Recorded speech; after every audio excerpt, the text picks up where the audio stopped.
Let me see.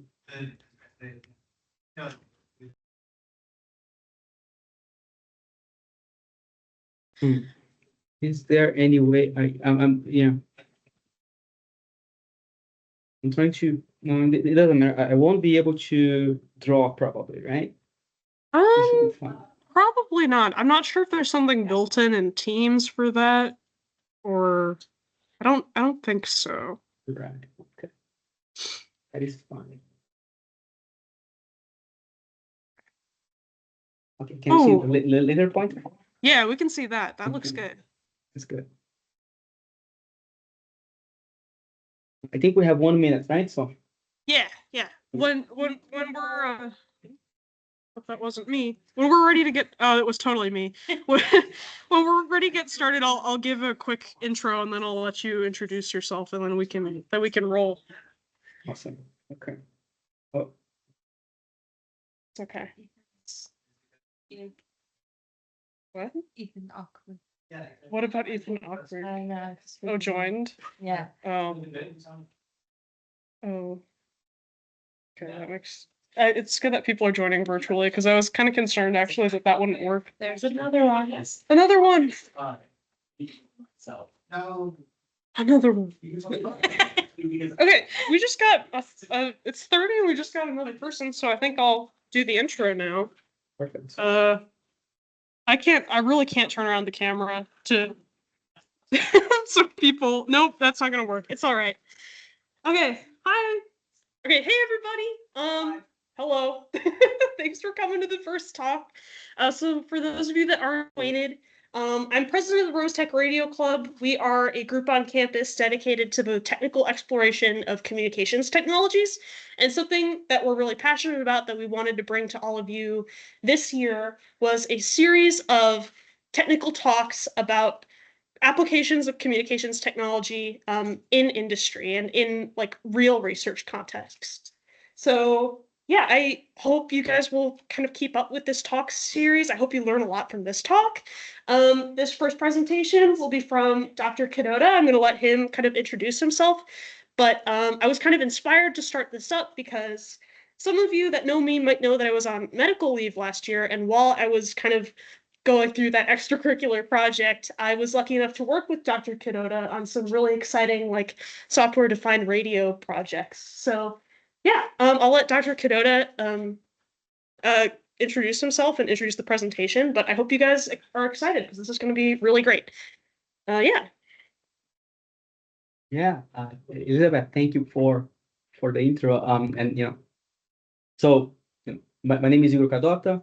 I'm an assistant professor of electrical and computer engineering at Northwestern University. And as Elizabeth said, we work together on a few projects actually. She came here and she was super fast and she picked up things very fast. And then we actually ended up working on multiple things at the same time. So we're happy to have you here, and hope you could come back again. So in terms of the talk, right? So I was going to talk about principles of 5G communication.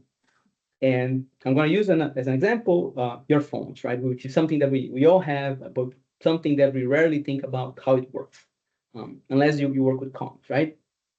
And this talk, right, is actually part of an entire course that I teach at Northwestern that I'm actually going to start teaching. I borrowed many of the slides from my course, right? I'm going to start teaching this course next week.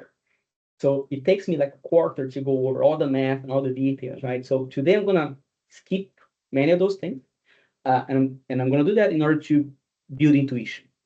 And I hope that you bear with me if I'm sometimes a little bit inaccurate, but the idea is, for us to gain some insight and intuition about how things work. And that's one thing from the talk. Another thing, and this comes from a conversation with Elizabeth, where she mentioned that, many times when we are in high school and undergrad, we see things like Fourier transforms, complex numbers, probability. And it's not always obvious why and how they connect with research and industry and in this case your phone. And hopefully I'm going to shed some light into that. And I'm going to show throughout the talk I'm going to talk about Fourier transforms and filters many times. So hopefully you're going to clearly see why Fourier transforms are so important. But at the end of the talk, I'm also going to mention like complex numbers, trigonometric identities, probability, and I'm going to show where those things are important in the communication system. Right. So hopefully that will address that at least to some extent as well. And I'm going to also touch at research towards the end of the presentation too. So with that, I'm going to start. And of course, that my first slide is going to be on your phone, right? So something that we all have, we rarely think about it. And on purpose, I have here a phone that does not exist anymore. I didn't want to do any marketing for any particular company, so I have a phone here that does not exist. But this was, maybe telling of my age, but this was something that was a hype when I was young. I had one of these phones, and they were great. And we actually used to do phone calls with them, right? So in the past, we used to, actually say stuff to your phones, right? And somehow this phone would, send information to this other phone, and this signal, right, would be decoded, and the other person on the other end would listen, right?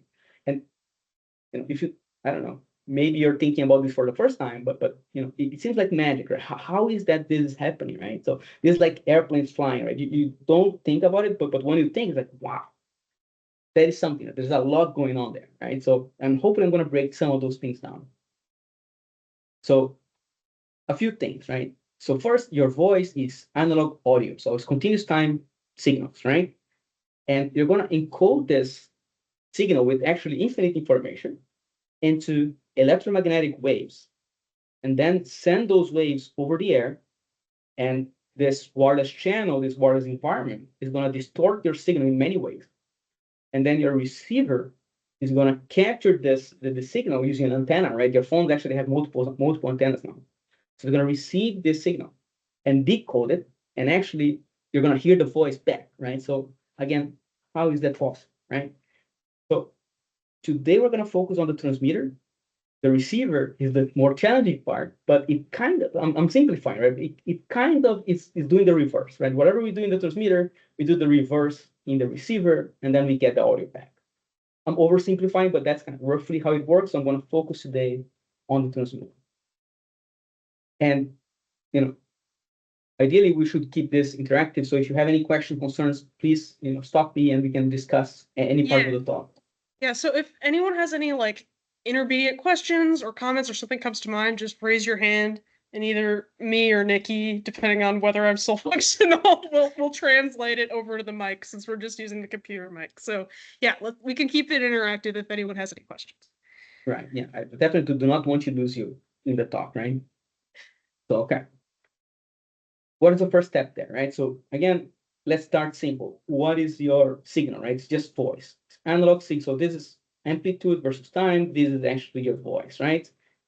How do you digitize this, right? So the first thing is going from analog to digital. Any ideas of how would you go about making this digital? What is the first step there? Sample it. Someone said sample it. Sample, awesome. Thank you. That is perfect. Sampling, right? So, you have continuous time signals. So how you're going to transmit all of this over the air, right? So you have to make it discrete. The first thing that you do is sampling, right? So you sample the signal here to create those dots here, right? So, and you're going to sample with a given frequency, fs. So if the sampling frequency is fs, then your period is going to be 1 over fs. So you're going to have period here, period there, and at each period, you're going to have one sample. Right? And of course, that if you have a frequency which is higher, like 2fs, then the period is going to be half, and you're going to have more dots, and you're going to transmit more information. But that is not necessarily what you want, right? What you want is to transmit information with minimal amount of transmissions, right? So you actually want to reduce this sampling frequency to the extent possible. But let's imagine that I sample this entire signal here with one sample. Is it possible to reconstruct this on the other phone? It shouldn't be possible, right? And it's not. So there's a lower bound there. The frequency could not be too low. It has to be high enough. So the question becomes, what is the minimum frequency that you need to sample the signal here if you want to reconstruct it perfectly? Any takers and any ideas of how we would go even about thinking about this problem? Yes. Nyquist sampling batch. You know everything. I'm glad the mic is picking all this up. We don't gotta do any work. It's just working. That is awesome. So yeah, Nyquist frequency, right? And then if you never heard about this, it's fine. I'm gonna hopefully, get you there with some intuition. So I did not expect so many people to know so much. So the first hint here is Fourier transform, right? So if you get this analog signal and you take the Fourier transform, and I'm gonna, without math, I'm gonna try to explain Fourier transform like in a few sentences, right? So here you have your voice over time, your signal, right? The Fourier transform is a math operator, so a black box with some equations that will transform your time signal into a frequency spectrum, right? So it's going to show the frequency components of your signal. So if your signal has only one frequency component, so suppose that your signal is not this complex. It's like, suppose that your signal is your voice is just a cosine with frequency, 800 megahertz. Then if you take the Fourier transform of this, then you're going to have basically a single frequency component here at 800 megahertz. But oftentimes your voice is more complex, right? And it has multiple frequency components. So when you take Fourier transform of your voice, you're going to have something that looks like this, that is band limited but has multiple components. So here, basically, what you're showing is what are the frequency components and how strong they are, right? So the signal here, if you take the Fourier transform and it looks like this, basically what this is saying is that your signal is band limited, and it has a lot of frequency components more on the baseband, like at lower frequencies, right? And nothing larger than W.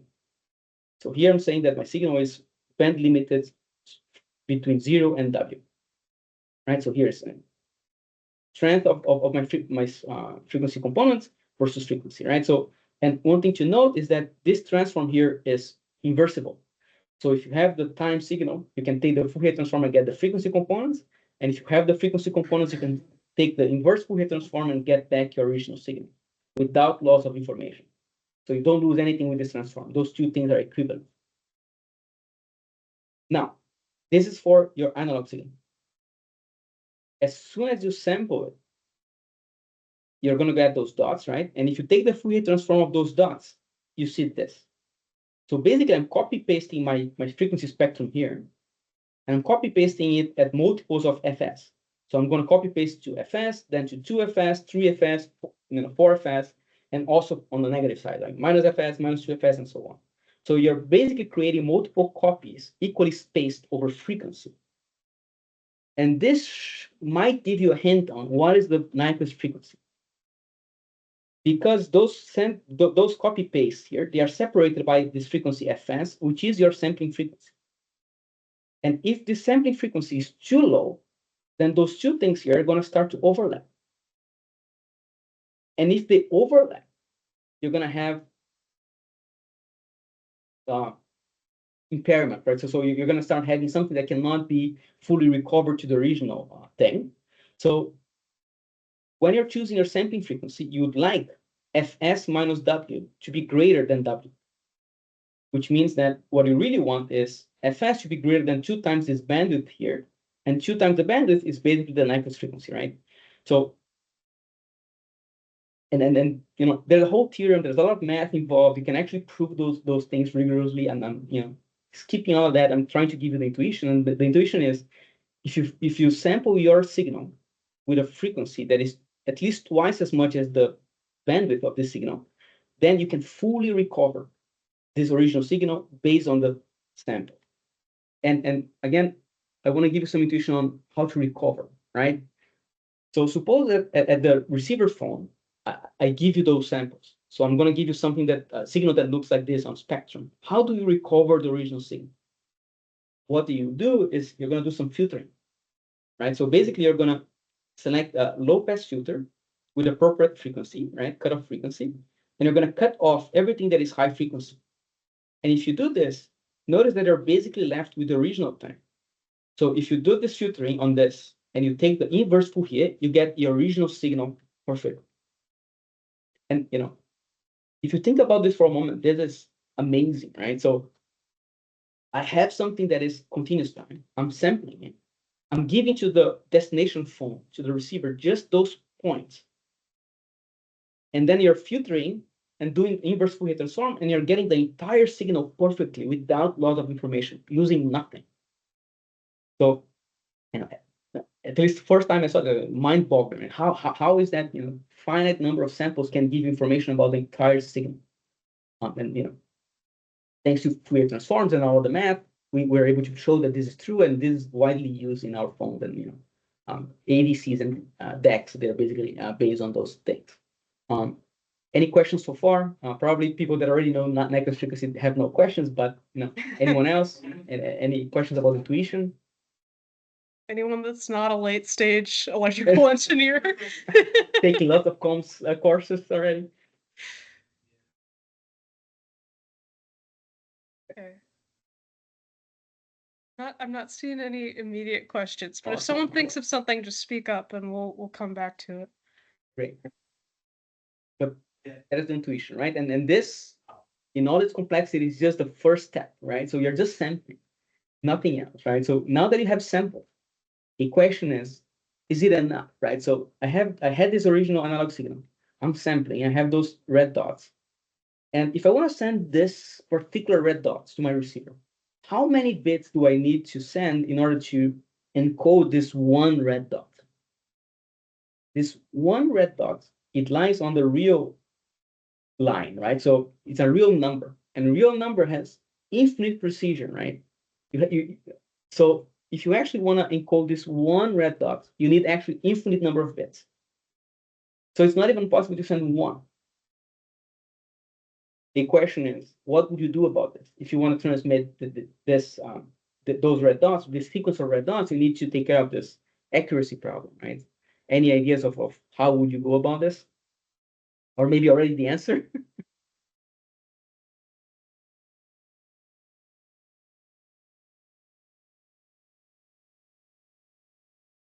Any ideas? Okay. Choose a value and stick to it. Right? That is perfect, right? So you quantize, you pick some values and just stick to them, right? Forget about infinite accuracy, right? This is like coding, right? When you choose to represent a real number with like int 8 or int 16, right? You're basically doing this. You're quantizing, you're choosing a number of quantization levels, and you're picking those and stick to it. You're going to lose accuracy, but hopefully you can live with it, right? So, for instance, to send this, I need infinite bits. But if I pick 4 levels, I can encode those 4 levels using 2 bits, right? And then I can say that this particular sample is x1 or equivalently 0, 0, right? And I can quantize every sample to the nearest quantization level. And, in contrast with sampling, here we lose information. Here we actually lose information. There's no way to recover this. So optimizing quantization, for instance, in my course, an entire lecture where we talk about optimization of this quantization scheme. So this is an important topic. But even with optimization, you're going to have some inaccuracies, and then your communication system is going to have to deal with this or live with it, right? So, but here there's a trade-off, right? If I use more quantization levels, what is the benefit? It's accuracy, right? If I instead of this, I have 8 quantization levels, then like I can be more accurate and lose less. However, if I choose 8 quantization levels, I need 1 more bit, right? And then 16, I need 1 more bit, I need 4 bits, and so on, right? So if you choose more quantization levels, or if you choose an ADC or analog to digital converter with more bits, then you're going to have to transmit more bits, right? So there's an accuracy quantity of information trade-off there, right? Okay, so that's quantization. So we did sampling, now we're doing quantization, and we already have bits. But really in this talk, I don't really care about bits, so we can forget about this for a moment. I have levels, right? I want to transmit those levels over the air. So how to do this, right? So the final sequence of quantization samples or the levels are going to be basically x2, x4, x3, x1, x2, x3, x2. And I want to send those. So we can forget about bits, right? I'm doing this because it's important, and then we can work with this in our courses, but for now, for the talk, I would like to focus on those levels here. If I want to transmit those levels, what could I do? What is a simple idea, right? Simple idea is this. I have the level, right? So I have the level here.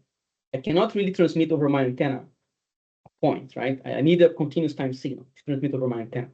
So what I can do is I can transmit x2 and then x4, x3, x1, x2, x3, and x2.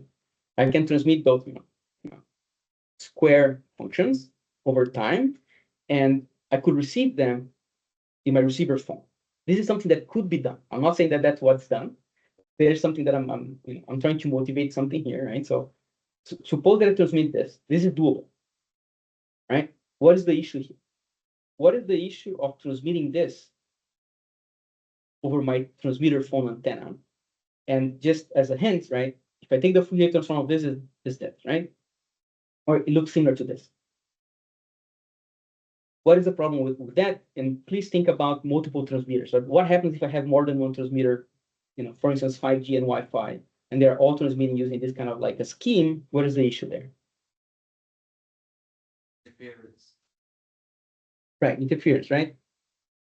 They're all going to transmit in the same frequency range, so the receiver is going to receive everything. So imagine you have a phone, your phone is communicating over 5G, then your phone will also pick up Wi-Fi signals, and everything's going to be jumped up, right? It's going to be jumbled up. So we have to separate those things in frequency, and that's what I was trying to motivate. So this is a digital modulation scheme. When we are trying to send those things over the air, over your antenna, what we do is we multiply those by trigonometric functions, right? In this case, cosine, with a given frequency. And if I multiply those two things, right? So, if I transmit this, look at the Fourier now. The Fourier of this transmitted signal, which is basically my original signal times this cosine wave at frequency fc. Basically, what I'm doing is I'm frequency shifting my signal, right? So I had something here in the middle, right? This was my original signal at basebands, at low frequencies. Now I can choose where this frequency, this signal is, right? If I change FC, I can choose where it lives in the spectrum, in the frequency spectrum. So now I can live with both Wi-Fi and 5G or LTE if I can choose different FCs for different technologies, right? So for instance, you can have Wi-Fi using 2.4 gigahertz, right? And 5G using 900 megahertz, and they will live in different spectrum spaces. So the receiver can basically use filters like I showed before, right? The receiver can basically, have a filter here that eliminates Wi-Fi and everything above, 1 gigahertz. And then the receiver for 5G will never be interfered with by Wi-Fi signals in this case. All right, so this is a way in which we can coexist with different technologies and different communication systems can transmit signals simultaneously without interfering. And if you have a Wi-Fi router at your home and it can operate in 2.4 or 5 gigahertz, this is what it means, right? So if your router is like 2.4 or 5, you can choose between those two modes of operation. This means that the router is going to be using either 2.4 as FC or 5 gigahertz at FC. That's basically what it means, right?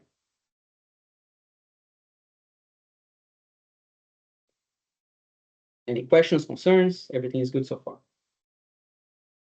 I'm seeing head nods. I think we're good. That's awesome.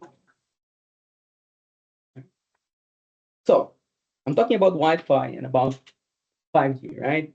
Those are two. This is actually the real map. This is how the US allocates frequencies for different uses. And don't worry, you're not supposed to read this. I'm going to zoom in here next. But this is how, this is like 0 kilohertz. This is 300 kilohertz, then 30 megahertz. I don't know, 300, I think here. This is 3 gigahertz, 30 gigahertz, 200 gigahertz, right? And this is how the US is allocating frequency. Notice that this allocation is static. If I give Wi-Fi, 2.4 or 5G, 9 megahertz, this is kind of like fixed, right? So here you can see, the frequency band around from 1.8 gigahertz to 3 gigahertz. And here you can see the different operators that are allowed to operate in this particular frequency. So you have radio astronomy, you have mobile telecommunications, you have amateur radio, That's mobile nice. communications, and if you start asking me what those things are, I have no idea, right? So what I want to emphasize here is like how the system actually works nowadays, right? And this is a small glimpse. So you have radar here also somewhere. But you have satellite here, right? So everything is kind of like allocated its own frequency. And in general, right, it looks like this. A question is, anyone sees any concern here? And just while you think about it, right, this concern that I'm about to mention is actually a concern that is of high priority to the U.S. government right now, right? Because a lot of like even Biden had this what it was called a national spectrum strategy, where basically they're trying to mitigate the issue that I'm going to discuss, right? But any issues that you see here? Oh, Someone said it's full. Right, This is true. This That is is true. that is a huge one, right? This is full, that is packed, and you know, so I think that the issue is like there's no room for anything else. Another issue is that demands change, right? So this is fixed, and this is come from like the top down, and this is fixed, and you cannot really change it easily. And also, this kind of inefficient, right? Because not necessarily everywhere in the US, this particular frequency is going to be used everywhere for this particular uh, service, right? So maybe, for instance, suppose that there is a frequency that is allocated for naval radars, and there is such a thing. Maybe in the center of the US, there's no ships there, right? Why do you have this frequency allocation in the middle of the US that is like vacant?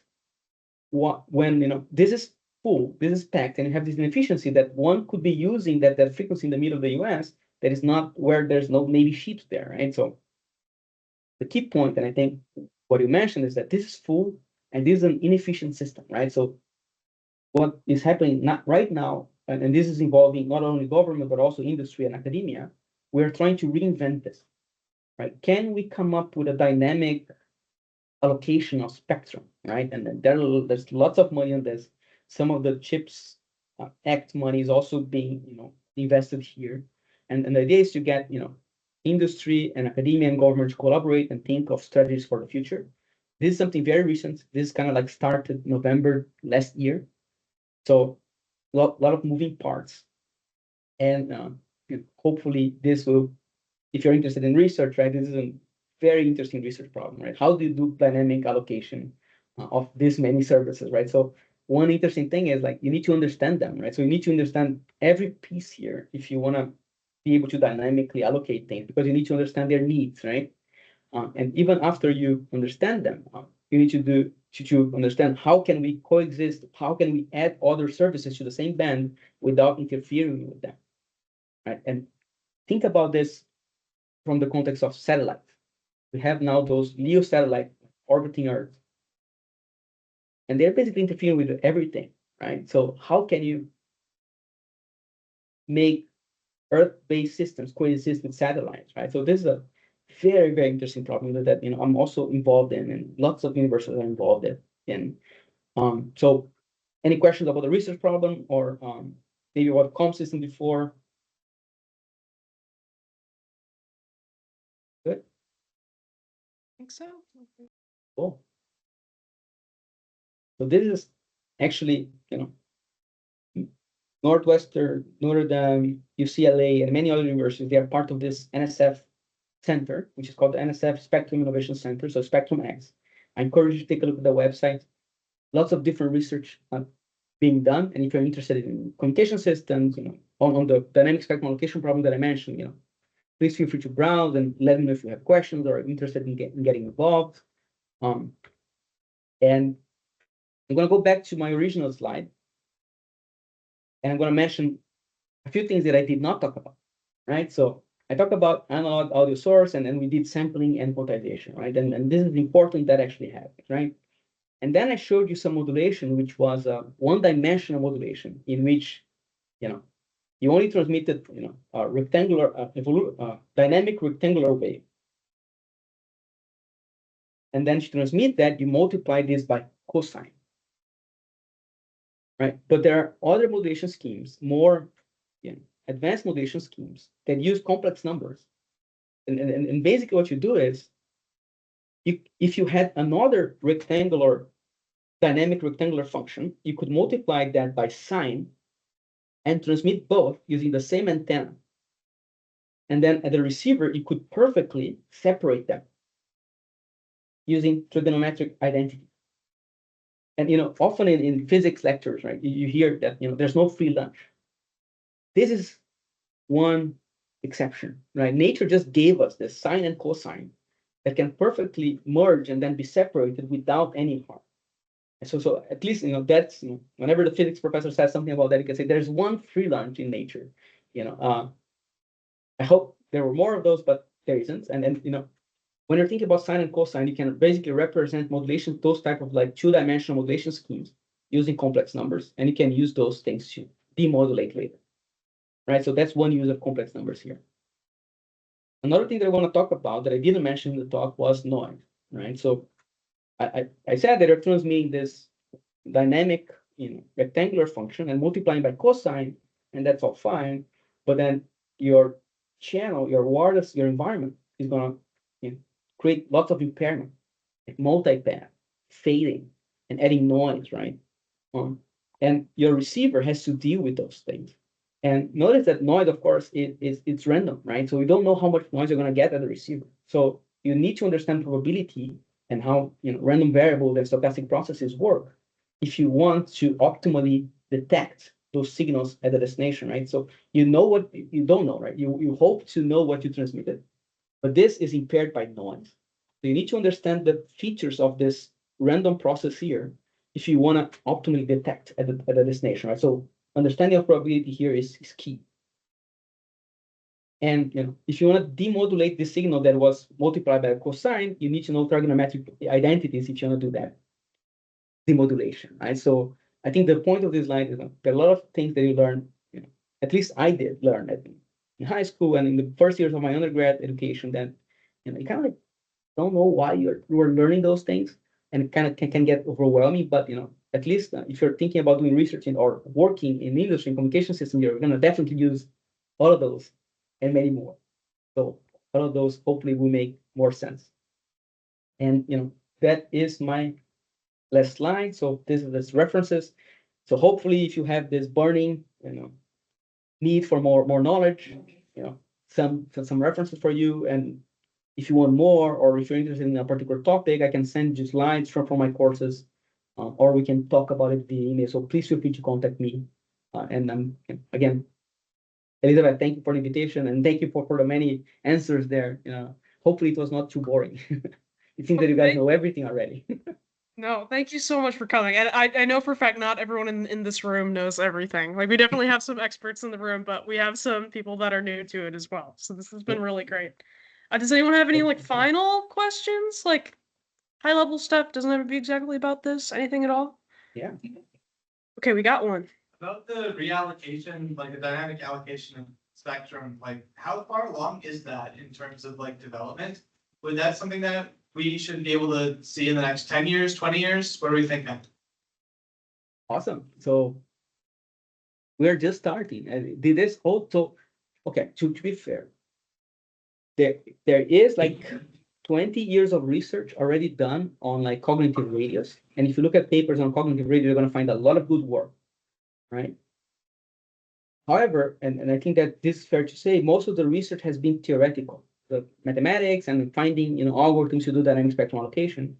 Not a lot of the research has been deployed. So now, one thing that the US government is really pushing is for deployment of things. And recently there has been this push, which is called NERDS and NRDZs. That's like program from NSF. And they're trying to come up with what they call ZMS, a zone management system. So imagine that there is this place in the US where it's gonna basically be used to test stuff. So you have this zone that is managed by some computing system that knows like the RF of everything that is in this zone and tries to dynamic allocate it, right? And then this is made on purpose because the idea is that if you have an idea for an algorithm, then you can go there and test. But even this, so just to give you some figure, right? So even this ZMS idea started like 3 years ago, 2 years ago. So it's like it's in the inception stage. And hopefully we're gonna get some ZMS. So some ZMS already are being developed. So we have a paper. So the community has a paper that's called Open ZMS, in which they started the development of this. But I think that we're gonna have a ZMS in the next 3 years, 4 years. So if we have a ZMS, we're gonna be able to start prototyping and testing things. But I think that fully dynamic allocation is something that is on the 10 years horizon. So if you're very interested in this, there's time to do research on this and get on the boat. We're only starting. A lot of exciting questions out there that nobody has any idea. Right. Super exciting stuff. Yeah. Any other final questions before we wrap up? Yes. I hope this isn't like, do you have a question? There are no dumb questions. Ask away. Right. I'm looking at the United States frequency allocations chart, the one that was up there, and I'm noticing many times when there are different things stacked vertically within a frequency band. And is that what we're talking about with different things at different locations? Okay. Yeah. But the first part I didn't hear quite well. He There were was. two questions. No. I think he started by referencing just like the picture you showed of the Exactly. U.S. frequency allocation. Yeah, but the question was about the stacking per frequency. Yeah. Right. Yeah. Usually, if things are not going to happen in the same location, right, you can stack them. And that chart actually, this is so well known in the art community that you can go to the website and ask for a poster. Many people have that poster. Poster. I You have it have- on my wall. Of course. Yeah. So this is a poster you can actually have because it's a famous picture, right? And then the whole point was what you guys mentioned, like it's crowded, right? So everybody uses that poster, in the back of the Zoom to show, if they are doing research on this, this is full, right? And just to mention one thing, you guys are asking about dynamic spectrum allocation, and you might be interested in that. There is one system that is currently doing dynamic spectrum allocation, and this is called CBRS. And basically, this was the example of the Navy ship that I gave in the beginning, right? So there is this frequency in which Navy ships have radar, right? But they're not always on the coast, and they're never in the middle of the US. So let's use it, right?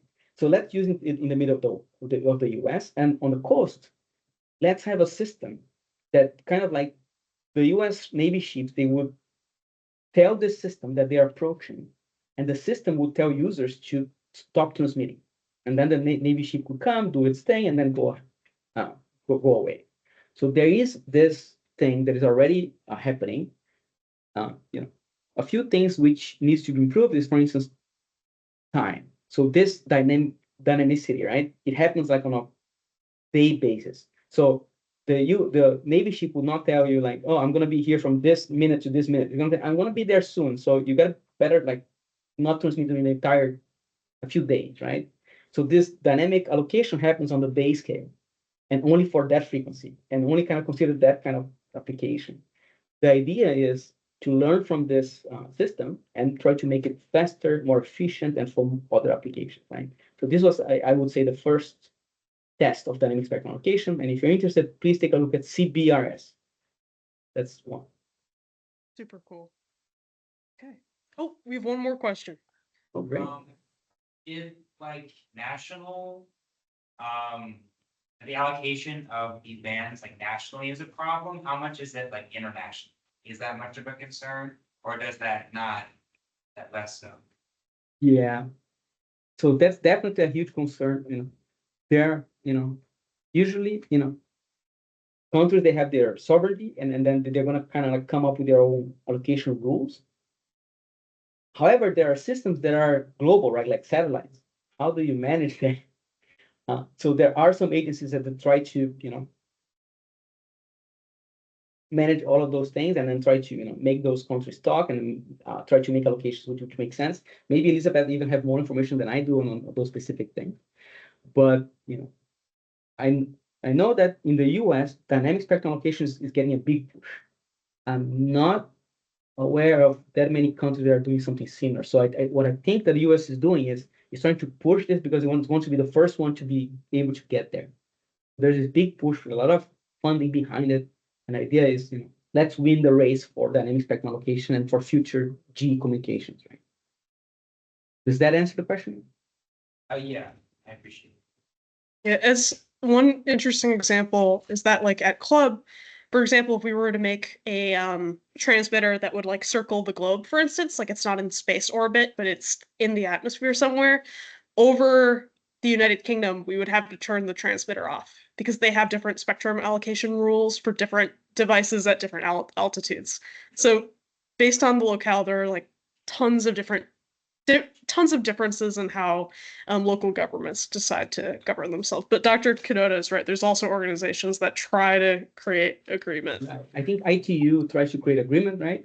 Yeah. And in the US, I think FCC and NTIA are the two big ones that do those allocations inside the US.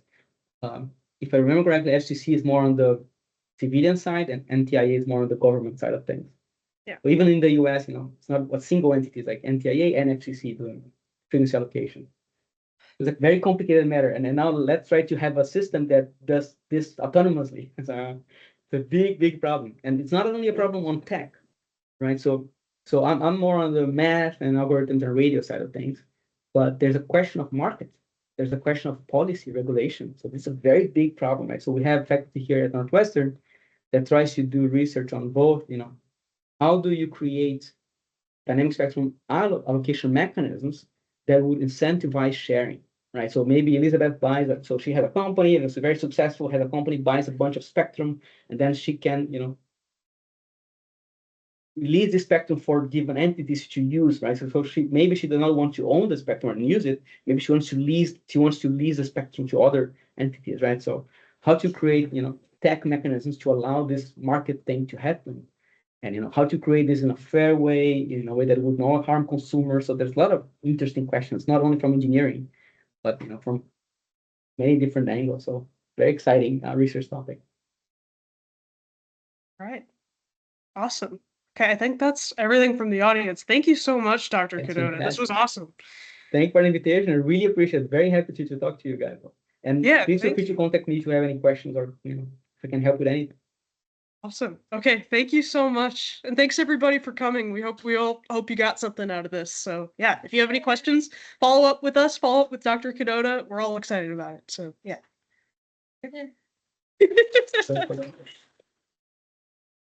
Thank you guys are fantastic. Till next Thank you. time. Bye See you bye. next time. Bye bye.